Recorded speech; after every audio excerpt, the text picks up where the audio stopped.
पढ़ा, तो आप ये पढ़ चुके थे जो mRNA बनता है हमारे पास किससे बनता है, ट्रांसक्रिप्शन से बनता है। जो mRNA बन गया उस पर जो भी न्यूक्लियोटाइड की सीक्वेंसेस है वो किसकी तरह काम कर रही हैं, कोड की तरह काम कर रही हैं। बट ये कोड हमेशा किस में होता है, ट्रिपलेट के फॉर्म में, मतलब 3 न्यूक्लियोटाइड की सीक्वेंस एक ट्रिपलेट कहलाती है। ये ट्रिपलेट एक कोडोन होता है, ये कोडोन एक पर्टिकुलर अमीनो एसिड के लिए कोड करता है। सिंपल सी बात है। मैंने कहा ये रहा एक mRNA, इस पर मान लो ये सीक्वेंस है, ठीक है, तो this is called a codon, ठीक है। ये क्या है, triplet of nucleotide. Triplet of nucleotide क्या कहलाता है, कोडोन। और एक कोडोन किसके लिए कोड करता है बच्चों, एक अमीनो एसिड के लिए कोड करता है, पर्टिकुलर अमीनो एसिड के लिए। कितने अमीनो एसिड होते हैं, 20 लिखवा दी थी लास्ट क्लास में। और मैंने कोडोन की खासियत भी लिखवा दी थी सबकी, ठीक है, स्पेसिफिक फीचर्स लिखवा रखे थे ना कि अनएम्बेजियस है, नॉन कंटीन्यूअस फैशन में लिखा जाता है, स्पेसिफिक होता है, डीजेनरेट होता है, ठीक है। उसके बाद मैं आपके पास आ रहा हूँ ट्रांसलेशन में। ट्रांसलेशन का मतलब है बच्चों मैसेंजर आरएनए से क्या बनाना, प्रोटीन बनाना। अच्छा देखो मेरे को एक बात बताओ, जो प्रोटीन है बच्चों वो किससे बनता है, प्रोटीन बनता है अमीनो एसिड से। किससे बनता है, अमीनो एसिड से। अमीनो एसिड को आपस में जोड़ दूं तो क्या बनता है, एक प्रोटीन। ये मैंने पहले भी पढ़ाया है। अमीनो एसिड 1 किससे जुड़ा, अमीनो एसिड 2 से, अमीनो एसिड 3 से, अमीनो एसिड 4 से। इस बॉन्ड को क्या कहते हैं, पेप्टाइड बॉन्ड कहते हैं, ठीक है। पेप्टाइड बॉन्ड जितने ज्यादा होते जाएंगे हम बोलते जाएंगे इसे पॉलीपेप्टाइड बन जाएगा। क्या बन जाएगा, पॉलीपेप्टाइड। और पॉलीपेप्टाइड को हम क्या कहते हैं, प्रोटीन कहते हैं, कोई सा भी, है ना। कोई भी प्रोटीन क्या है, पॉलीपेप्टाइड, मतलब बहुत सारे मल्टीपल बॉन्ड्स का, पेप्टाइड बॉन्ड्स का क्या है, बहुत सारे एक पॉलीमर है, जिसमें हम पढ़ते हैं कि अमीनो एसिड्स आपस में जुड़े हुए हैं। मुझे प्रोटीन बनाने के लिए बच्चों क्या चाहिए, अमीनो एसिड्स चाहिए। क्या चाहिए, अमीनो एसिड्स। क्या mRNA के पास अमीनो एसिड है, क्या mRNA के पास अमीनो एसिड है, नहीं ना। mRNA के पास तो न्यूक्लियोटाइड है, और न्यूक्लियोटाइड किसके पास था, डीएनए के पास। इसका मतलब डीएनए पर जो सीक्वेंस थी न्यूक्लियोटाइड की, उसके पास कुछ इन्फॉर्मेशन थी, यानी कोडेड इन्फॉर्मेशन थी। वो कोड किसके फॉर्म में था, न्यूक्लियोटाइड की सीक्वेंस के फॉर्म में था। तो हमेशा जब भी हम कहते हैं R DNA contains coded information, तो ये किसकी फॉर्म में होती है, न्यूक्लियोटाइड की सीक्वेंस की फॉर्म में, ठीक है। तो मैंने कहा डीएनए पर कोडेड इन्फॉर्मेशन थी, वो कहाँ आ गई, एमआरएनए पर आ गई। किसके थ्रू, ट्रांसक्रिप्शन के थ्रू। अब जो यहाँ पर इन्फॉर्मेशन है वो भी कोडेड है, अब वो किसके थ्रू आएगी, यहाँ पर ट्रांसलेशन के थ्रू किस में आएगी, प्रोटीन में कन्वर्ट हो जाएगी। अब प्रोटीन में कन्वर्ट होने के लिए हमें कुछ बहुत सारे मटेरियल चाहिए, जिनको हम रॉ मटेरियल को ट्रांसलेशन कहते हैं, ठीक है। इसमें सबसे एसेंशियल जो हमारे पास रॉ मटेरियल है वो होता है एक तो टीआरएनए मॉलिक्यूल, एक होता है राइबोसोम, ठीक है। क्यों, और एमआरएनए तो चाहिए ही चाहिए, एमआरएनए से तो बनते ही है। तो मैं आपको लिखवा रहा हूँ यहाँ पर raw material required for translation, ठीक है। ट्रांसलेशन के लिए हमें क्या जरूरी है बच्चों, ट्रांसलेशन के लिए सबसे ज्यादा जरूरी जो है वो है राइबोसोम। अच्छा, आप बचपन से पढ़ते हुए आ रहे हो 9th क्लास से कि ribosome are the protein factories, यही पढ़ रहे हो ना, protein factories of the cell. Protein कहाँ बनता है, राइबोसोम में बनता है। लेकिन प्रोटीन किससे बनता है बच्चों, एमआरएनए से। तो क्या चाहिए, एक तो राइबोसोम चाहिए, दूसरा क्या चाहिए, एमआरएनए। एमआरएनए किसकी तरह एक्ट करेगा, act as a template to produce protein. Protein को प्रोड्यूस करने के लिए टेम्पलेट की तरह काम करेगा। टेम्पलेट का मतलब मैंने पहले भी बताया था, जिस पर डिपेंड होकर कोई दूसरी चीज बने, ठीक है। तो एमआरएनए टेम्पलेट की तरह काम करेगा प्रोटीन प्रोड्यूस करने के लिए। राइबोसोम प्रोटीन फैक्टरीज है, इस पर क्या बनेगा, प्रोटीन बनेगा, इसकी हेल्प से क्या बनेगा, प्रोटीन। दूसरा हमें चाहिए टीआरएनए मॉलिक्यूल। आरएनए 3 तरीके के पढ़ाए थे लास्ट क्लास में, इससे लास्ट क्लास में जब मैं पढ़ा रहा था। टाइप्स ऑफ एमआरएनए में मैंने 3 तरीके के बच्चों आरएनए पढ़ाए थे, टीआरएनए, एमआरएनए एंड आरआरएनए, ठीक है, याद है सबको। RRNA stands for ribosomal RNA, जो राइबोसोम बनाने में हेल्प करते हैं, ठीक है। एमआरएनए मैसेंजर आरएनए होता है, जो हमारा ट्रांसक्रिप्शन का प्रोडक्ट है, डीएनए से कोडेड इंफॉर्मेशन अपने अंदर कोड कर लेता है एमआरएनए। फिर उसके बाद आ गया प्रोटीन, प्रोटीन्स हमारे को सॉरी उसके बाद आ गया टीआरएनए। टीआरएनए मैंने कहा था 15% ऑफ द टोटल आरएनए है, 15% ऑफ टोटल आरएनए है, और ये एक एडेप्टर मॉलिक्यूल है। एडेप्टर मॉलिक्यूल आज हम समझेंगे कि एडेप्टर मॉलिक्यूल क्यों है। दूसरी चीज इसे हम सॉल्युबल आरएनए भी कहते हैं, सॉल्युबल आरएनए, ठीक है। ये टीआरएनए हेल्प करता है अमीनो एसिड्स को साइटोप्लाज्म से कैप्चर करने के लिए और कैप्चर करके उनका एक बॉन्ड बनाने के लिए, ठीक है। तो टीआरएनए मैं बोलता हूं for capturing and bonding amino acids together. Amino acids को उठा कर लाएगा और चिपकाने का यानी बॉन्ड बनाने का काम करेगा। बॉन्ड बच्चों कौन सा बनेगा? Peptide bond. क्लियर है? चलो टीआरएनए हो गया। फिर उसके साथ बच्चों एक एंजाइम चाहिए।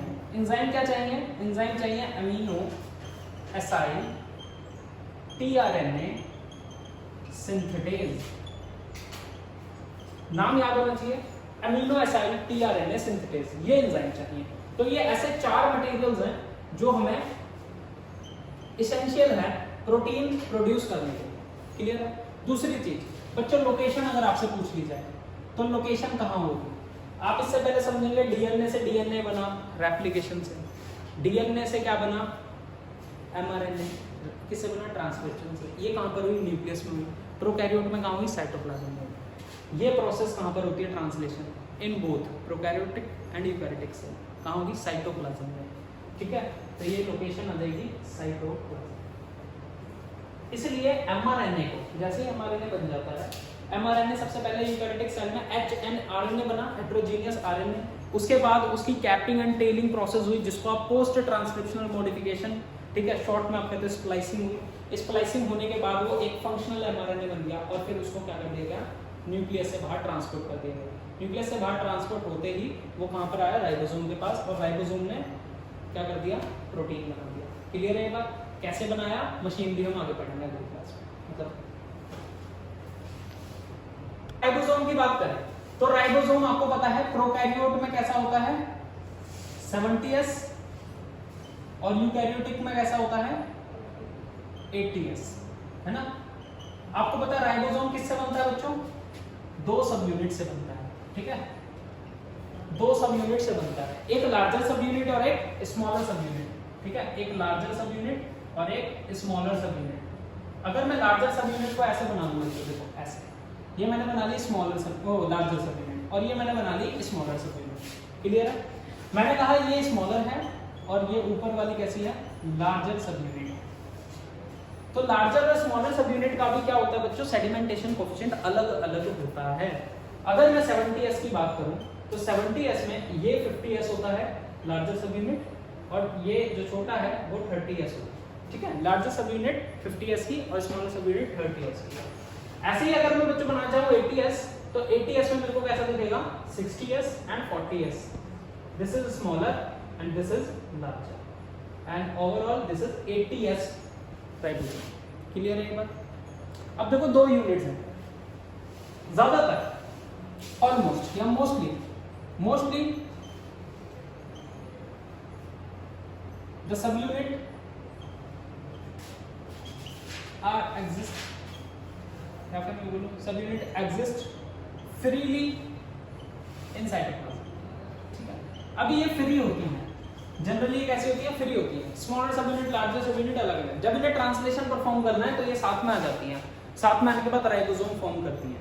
ठीक है, जैसे ही स्मॉलर सब यूनिट पर आकर एमआरएनए रुकता है, वैसे ही लार्जर सब यूनिट क्या करती है? अटैच हो जाती है उस पर और राइबोसोम बना देती है। तो जो स्मॉलर सब यूनिट होती है बच्चों, smaller sub unit have groove, इसके पास एक ग्रूव होता है। ग्रूव का मतलब होता है बच्चों जगह या खाली जगह जहां पर किसी चीज को क्या करा जा सके? टिकाया जा सके। ठीक है, तो ग्रूव को बोलेंगे हम यहाँ पर, ये किसके अंदर है? स्मॉलर सब यूनिट के लिए। और किसके लिए है वो? एमआरएनए के लिए। Smaller sub unit have groove which is for mRNA. ठीक है, लार्जर सब यूनिट के पास भी क्या होते हैं? लार्जर सब unit also have specific sites called as A site, P site and E site। ठीक है, A site को हम कहते हैं अमीनो एसाइल ट्रांसफर साइट। ठीक है, P साइट को हम कहते हैं पेप्टिडाइड सिंथेटेज साइट। ठीक है, ई साइट को हम कहते हैं एग्जिट साइट। देखो जरा, अगर मैं बोलता हूं बच्चों लार्जर सब यूनिट ये है, तो ए साइट बनती है कुछ इस तरीके से, ये ए साइट है, इसके साथ में आती है पी साइट, लेकिन पी साइट बनती है दोनों के कॉन्ट्रीब्यूशन से।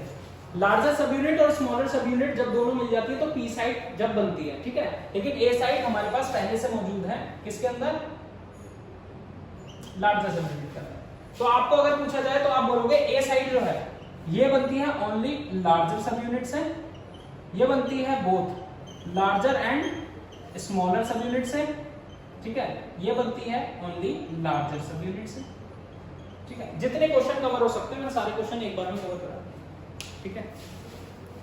ये पढ़ा रखा है टीआरएनए मॉलिक्यूल कैसा होता है बच्चों, कुछ इस तरीके से दिखाई देता है,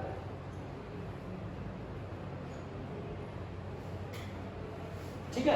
आपको पता है इस वाली साइड पर क्या बोलते हैं हम, amino acid acceptor site, amino acid acceptor site. और ये वाली साइट कैसी होती है, ये वाली साइट होती है एंटी कोडोन लूप, क्या होती है, एंटी कोडोन। अच्छा अब मेरे को बताओ कोडोन समझ में आ गया, कोडोन बच्चों कहां पर है, एमआरएनए पर। तो अगर मान लो यहाँ एमआरएनए की सीक्वेंस है, कुछ एमआरएनए की सीक्वेंस है ए यू और जी, फिर जी जी और यू, फिर यू यू और यू, ठीक है। अब मैंने कहा ये ए यू जी जो है ये एक कोडोन है, क्या है ये, कोडोन। अगर ये कोडोन है तो यहाँ पर जो भी बेसेस होंगे वो एंटी कोडोन होंगे नहीं होंगे, ऑब्वियसली एंटी कोडोन होंगे।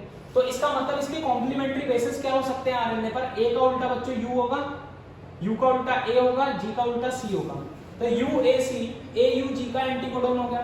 तो इसका मतलब एमआरएनए पर अगर कोडोन की सीक्वेंस ये है, ठीक है, तो एंटी कोडोन पर उसकी सीक्वेंस क्या होगी, इसकी कॉम्प्लीमेंट्री होगी।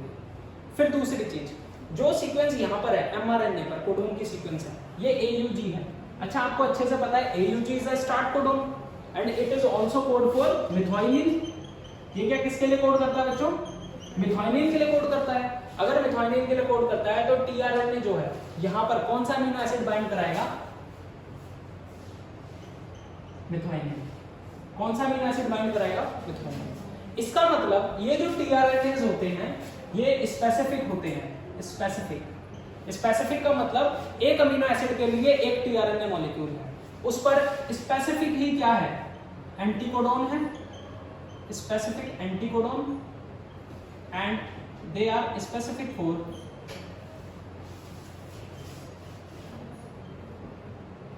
Every amino acid. एक अमीनो एसिड के लिए अलग से उसके पास क्या है, टीआरएनए मॉलिक्यूल।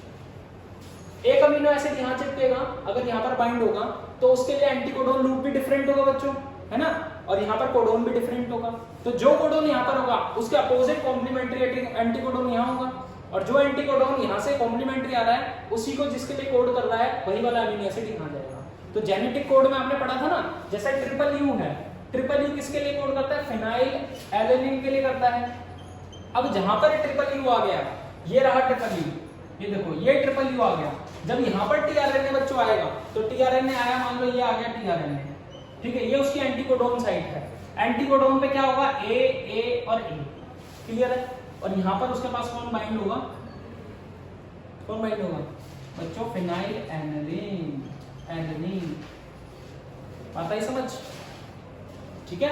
एमआरएनए के कोडोन के अकॉर्डिंगली वहां पर क्या होगा, फिनाइल एलेनिन एक्सेप्ट हो जाएगा और ये टीआरएनए मॉलिक्यूल उसको बाइंड करेगा, ठीक है। अब ये जो बाइंडिंग प्रोसेस है, जब टीआरएनए पर ये अमीनो एसिड बाइंड कराना है तो इसके लिए हमें अमीनो एसिड्स को एक्टिवेट करना पड़ता है। क्या करना पड़ता है, एक्टिवेट। और एक्टिवेट करने का काम कौन करता है बच्चों, एंजाइम काम करता है। कौन सा enzyme, amino acyl tRNA synthetase, clear है।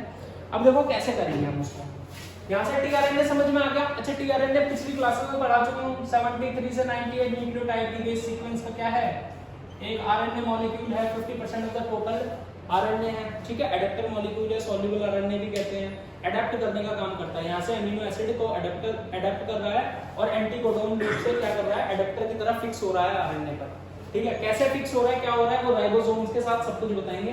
अभी पहले ये बताओ राइबोसोम का काम समझ में आया क्या है। राइबोसोम का काम है स्मॉलर सब यूनिट पर एमआरएनए को ऐसे ग्रुप में आगे तक ले जाना। लार्जर सब यूनिट का काम क्या है, अपनी 3 साइट्स प्रोवाइड कराना, ए पी और ई साइट्स प्रोवाइड कराना। साइट्स का क्या काम है क्या नहीं है वो सब मशीनरी में अच्छे से पता चल जाएगा। अभी तो आपको ये जानना है कि क्या क्या रॉ मटेरियल चाहिए और कैसे कैसे चाहिए। फिर टीआरएनए चाहिए। टीआरएनए कैसे चाहिए, देखो एंटीकोडोन लूप, ये काम करेगा और यहाँ पर क्या जोड़ेगा, अमीनो एसिड जोड़ेगा। अब फर्दर देखो हमें एक्टिवेशन कराना है, मतलब इस अमीनो एसिड को यहाँ चिपकाने के लिए मुझे क्या कराना है, एक्टिवेशन कराना है। एक्टिवेशन कैसे होगा वो देखो बच्चों, मेरे पास है यहाँ पर कोई भी अमीनो एसिड XYZ, कोई भी अमीनो एसिड है, मैंने इनको AA लिख दिया, फिर मैंने लिख दिया यहाँ पर ATP मॉलिक्यूल। ATP क्या है, एडेनोसिन ट्राइफॉस्फेट, ATP मिल गया।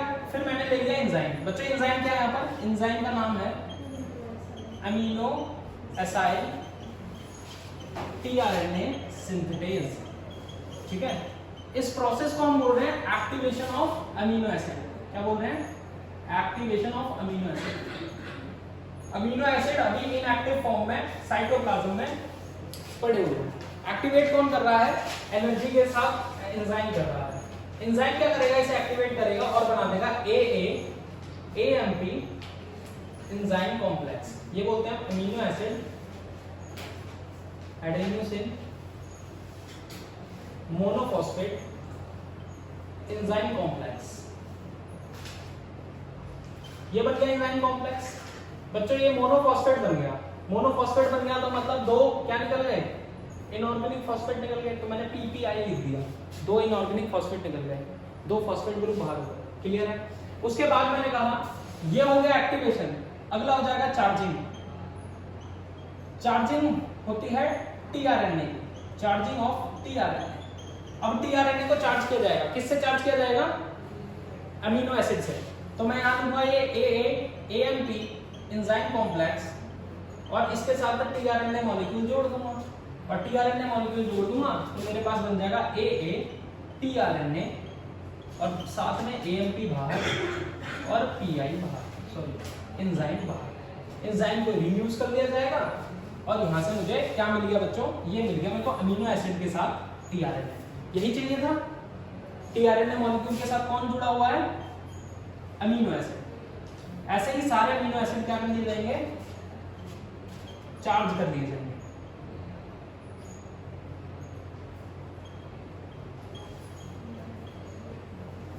अच्छा, जब tRNA के पास अमीनो एसिड है उसका स्पेसिफिक, तो उसको चार्ज tRNA कहते हैं। क्या बोलते हैं, चार्ज tRNA, ठीक है। चार्ज tRNA किसको कह रहे हैं, amino acid with tRNA molecule. अनचार्ज किसको कहेंगे बच्चों, अनचार्ज tRNA, हम बोल देते हैं नेम्ड tRNA। जब हमारे पास कोई भी अमीनो एसिड बाइंड नहीं है, amino acid is not bounded with tRNA molecule.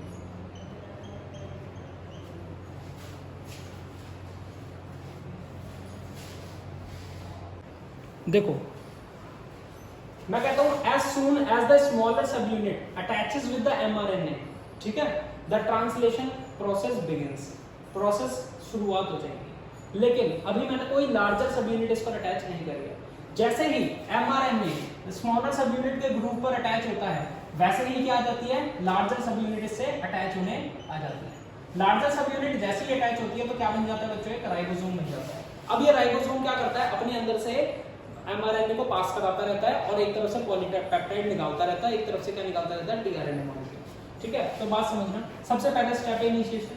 Initiation में मैंने कहा ये स्मॉलर सब यूनिट है। क्या है ये बच्चों, smaller sub unit. Smaller sub unit पे mRNA अटैच हुआ ग्रुप पर, उसका सबसे पहला सीक्वेंस AUG है, because AUG is the start codon. अगर स्टार्ट कोडोन है तो यहाँ से ट्रांसलेशन स्टार्ट होगी और उसके लिए स्पेसिफिक एंटी कोडोन रखने वाला tRNA इस पर आकर अटैच होगा। जो एंटी कोडोन होगा वो क्या होगा, इसकी कॉम्प्लीमेंट्री। A का अपोजिट U होगा, U का अपोजिट A होगा, G का अपोजिट C होगा। तो UAC वाला एंटी कोडोन वाला tRNA यहाँ पर अटैच होगा, बट वो कैसा होगा, चार्ज्ड tRNA होगा। चार्ज tRNA क्या होता है, जब अमीनो एसिड उस पर बाइंड हो जाए। तो अमीनो एसिड बाइंड हो रखा है यानी मिथाइलिन के लिए कोड करता है बेटा AUG। हमेशा कोडोन से देखना है आपने, क्या देखना है, कोडोन से आपने अमीनो एसिड देखना है, एंटी कोडोन से कभी नहीं देखना है acid. Amino acid AUG AUG किसके लिए कोड करता है, मिथाइलिन के लिए, तो मिथाइलिन अटैच कर रहा है। इनिशिएशन स्टेप में जैसे ही tRNA और mRNA इस पर बाइंड होते हैं, वैसे ही क्या है, लार्जर सब यूनिट देखो अटैच होने लगते हैं। लार्जर सब यूनिट में A साइट है, P साइट है, E साइट है। P जो है इन दोनों के कंट्रीब्यूशन से बनती है, तो मैंने देखो P यहाँ पर बनाई है और बीच में देखो स्मॉलर सब यूनिट में भी ग्रुप छोड़ दिया है, ताकि जब ये अटैच होगी तो टोटल P बन जाएगी। क्लियर है। फिर उसके बाद आ जाओ इलोंगेशन स्टेप, जो कि सेकंड स्टेप है। इस स्टेप में क्या होता है बच्चों, जैसे ए साइड थी, सबसे पहले ए साइड पर आकर अटैच होता है, ए साइड पर आकर अटैच होता है। तो मैंने कहा ये जो पहले वाला था वो ए साइड पर अटैच हुआ था। ये तीनों साइमल्टेनियसली हो रहे हैं बच्चों, इसको ऐसे इमेजिन करना है, ये साइमल्टेनियसली हो रहा है। देखो स्मॉलर सब यूनिट एमआरएनए आया और आके जुड़ गया लार्जर सब यूनिट, तो ए साइड बन गई। यहाँ पर ए साइड जो बनी वहां पर क्या है, मिथाइलिन है भी, ठीक है। जैसे इलोंगेशन होना है, इलोंगेशन में ये थोड़ा सा अंदर को जाएगा, ठीक है, ग्रुप में ये थोड़ा सा अंदर हो गया एमआरएनए। उसके बाद ए साइड से कहां चला गया, पी साइड पर, यानी कि जो मिथाइलिन था वो ए साइड से कहां चला गया बच्चों, देखो पी साइड पर चला गया। पी साइड पर जैसे ही गया तो ए साइड पर नया कोडोन आ जाएगा, ए साइड पर नया कोडोन आएगा ना। अगला कोडोन क्या है, ऐसे जब ये इधर को मूव करेगा बच्चों, इधर मूव करेगा तो पी साइड पर ये चला जाएगा, ए साइड पर ये आ जाएगा। तो देखो ए साइड पर GGU आ गया, इसके स्पेसिफिक एंटीकोडोन्स यहाँ होंगे और चार्ज अमीनो एसिड यहाँ पर होगा, तो वो अमीनो एसिड ए साइड पर आ जाएगा और पी साइड पर पहले वाला चला जाएगा। तो मैंने कहा first amino acid goes to the P side and second amino acid simultaneously comes toward the A side. जैसे ही पी से ए से ये पी पर गया और ए पर नया अमीनो एसिड आया, तो यहाँ पर एक एंजाइम काम करता है, उस एंजाइम का नाम होता है बच्चों पेप्टिडाइल ट्रांसफरेज। पेप्टिडाइल ट्रांसफरेज ये काम क्या करता है, ये साथ के साथ सिंथेटेज बोल दो या ट्रांसफरेज बोल दो। ये पी साइड पर काम क्या करता है, जो मिथाइलिन था पहले वाला अमीनो एसिड था और जो दूसरे वाला अटैच हो गया ए साइड पर, इन दोनों के बीच में क्या बनाता है, पेप्टाइड बॉन्ड। क्या बनाएगा, पेप्टाइड बॉन्ड। पेप्टाइड बॉन्ड पता है प्रोटीन्स के अमीनो एसिड्स के बीच में होता है। जो पेप्टाइड बॉन्ड बनाएगा वो मैंने दिखा दिया, ये बन गया बच्चों पेप्टाइड बॉन्ड। देखो पेप्टाइड बॉन्ड बन गया। अब जैसे ही पेप्टाइड बॉन्ड बना तो मैंने कहा अब ये एमआरएनए और ग्रुप के अंदर की साइड क्या होगा, इलोंगेट होगा। जैसे ही अंदर के साइड जाएगा तो मान लो अगला ट्रिपल यू है, अगला क्या है, ट्रिपल यू। तो ट्रिपल यू यहाँ पर आ जाएगा, ट्रिपल यू ए साइड पर आएगा। अब ये पी साइड से हमारे पास मिथाइलिन तो अमीनो एसिड से जुड़ गया, तो टीआरएनए अलग हो जाएगा। टीआरएनए कहां जाएगा, ई साइड पर। ई साइड क्या है बच्चों, एग्जिट साइड। तो एग्जिट साइड से हमारे पास देखो टीआरएनए बाहर आ गया, ये टीआरएनए बाहर आ गया। मिथाइलिन देखो ऊपर चली गई, ये रही मिथाइलिन, ठीक है। ये हमारे पास दूसरा अमीनो एसिड है। तीसरा अमीनो एसिड जो यहाँ ए साइड पर आएगा वो ए साइड पर आएगा, तो ये अमीनो एसिड 2 वाला किस पर जाएगा, पी साइड पर जाएगा। पी साइड पर जाएगा तो फिर अमीनो एसिड जो 2 था और जो तीसरा आया था उनके बीच में बॉन्ड बन जाएगा। फिर ऐसे करके एक तरफ से तो पॉलीपेप्टाइड चेन निकलती रहेगी, ये देखो एक तरफ से पॉलीपेप्टाइड चेन निकलती रहेगी और एक तरफ से बच्चों क्या निकलता रहेगा, टीआरएनए मॉलिक्यूल्स निकलते रहेंगे। तो टीआरएनए मॉलिक्यूल्स आर रीयूजेबल। ये कैसे होते हैं, रीयूजेबल होते हैं। एमआरएनए रीयूजेबल नहीं होते हैं, ठीक है, क्योंकि इनका जो पीरियड्स ऑफ जिसे हम कहते हैं लाइफ स्पैन बोल लो, या फिर इनका हम कहते हैं कि बनने के बाद डिस्ट्रॉय जल्दी हो जाते हैं, ठीक है। कुछ सेकंड्स में भी हो सकता है, कुछ मिनट्स में भी हो सकते हैं। दूसरी चीज है, जब एमआरएनए बन गया, यहाँ से एमआरएनए एलोंगेट होता जा रहा है, यहाँ से पॉलीपेप्टाइड बनती जा रही है, यहाँ से टीआरएनए बाहर निकलता जा रहा है, तो यहाँ से एमआरएनए पर एक सीक्वेंस कैसी आएगी, स्टॉप कोडोन की आएगी बच्चों। किसकी आएगी, स्टॉप कोडोन। जैसे ही स्टॉप कोडोन आ जाएगा, स्टॉप कोडोन के आते ही क्या हो जाएगा, ट्रांसलेशन स्टॉप। कैसे स्टॉप होगा, क्योंकि स्टॉप कोडोन के लिए हमारे पास कोई टीआरएनए है ही नहीं। स्टॉप कोडोन अगर आया, मान लो UAA आ गया, जब UAA आ गया तो ये स्टॉप कोडोन है, इसके लिए हमारे पास कोई एंटी कोडोन नहीं है। एंटी कोडोन का मतलब हमारे पास कोई टीआरएनए नहीं है, स्पेसिफिक टीआरएनए नहीं है। अगर टीआरएनए यहाँ पर अटैच नहीं हुआ तो हमें अगला कोई अमीनो एसिड भी नहीं मिलेगा।